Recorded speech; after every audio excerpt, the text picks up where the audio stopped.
Hello, welcome to Metals of Mayhem. My name is Patrick Armstrong. I'm the owner-operator of Heritage Metal Service, and I'm here today to go over Metals 101. It's become apparent that not everybody knows the anatomy of a metal, what metals are awarded for, or why even the monarchs face left or right. I'm here to teach you why, so that we can all speak the same language for our next episode. Now, metals have a lot to do with coins. In fact, the face on the metal of the sovereign is called the coin effigy.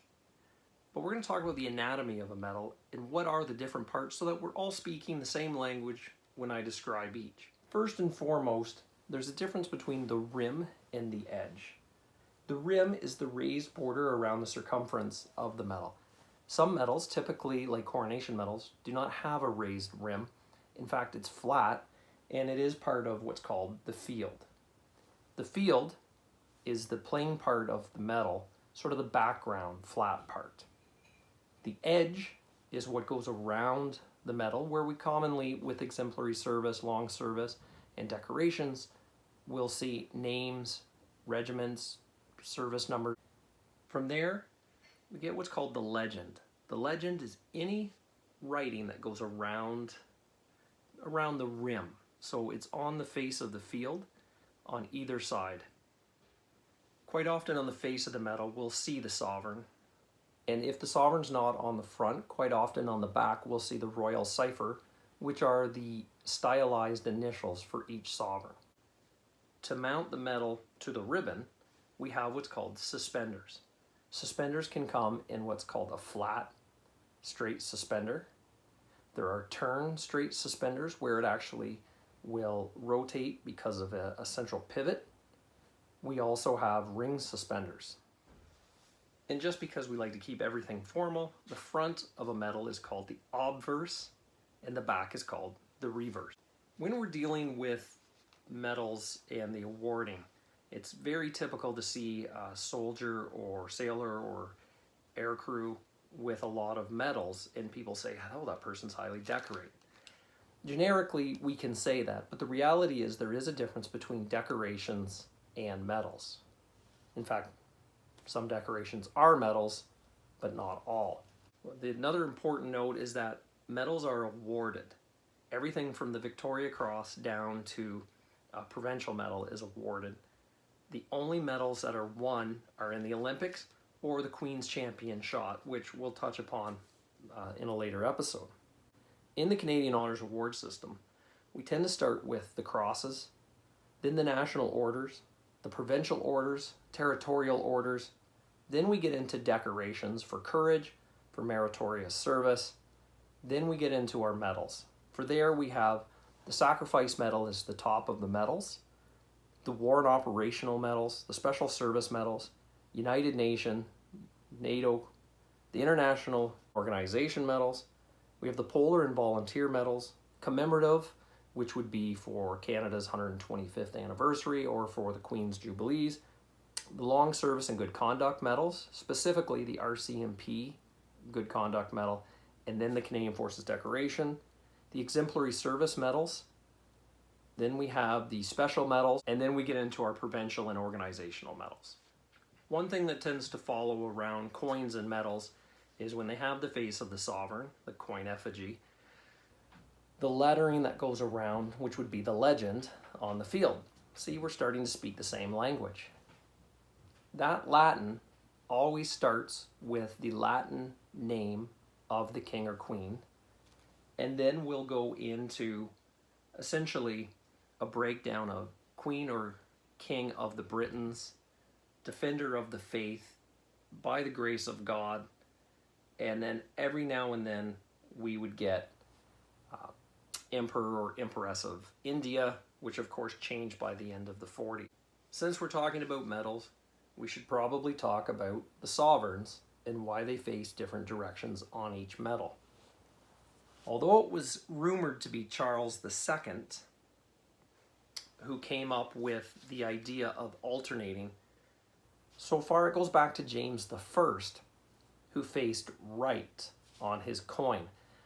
What you have to understand is you're looking at the coin to determine left or right, not that you would be having the coin or the medal on you. So facing the coin determines left or right. James I faced right. Charles I faced left. Charles II determined that we were going to continue this alternating pattern. He therefore faces right. James II comes, he turns left. William III turns right. Queen Anne, she turns left. George I goes right. George II goes left. George III goes right. George IV goes left. Are you still with me? William IV, he goes right. And Victoria, she looks left. Now we're going to take a little sidetrack here. The St. John Ambulance Long Service Medal, she looks right. The reason why Queen Victoria looks right is because it's an organizational medal. St. John Ambulance has the right and the only medal currently to have somebody other than the reigning sovereign on it. However, she's not looking the proper way left because it's not a government-issued medal. It's organizational. So to make that clear, she was authorized to look the other way for the awarding of that medal. There's an old saying, queens look right. That's actually inaccurate. In fact, Anne looked left, Victoria looked left, the queen, as we know her, looks right. We get to Victoria's son, Edward VII. Edward VII's coin, he looks the way he should look, which is right, opposite to his mother.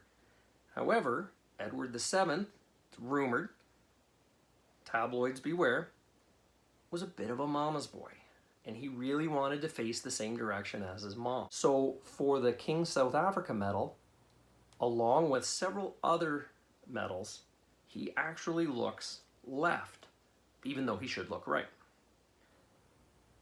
When George V takes over for World War I, he looks left the way he should.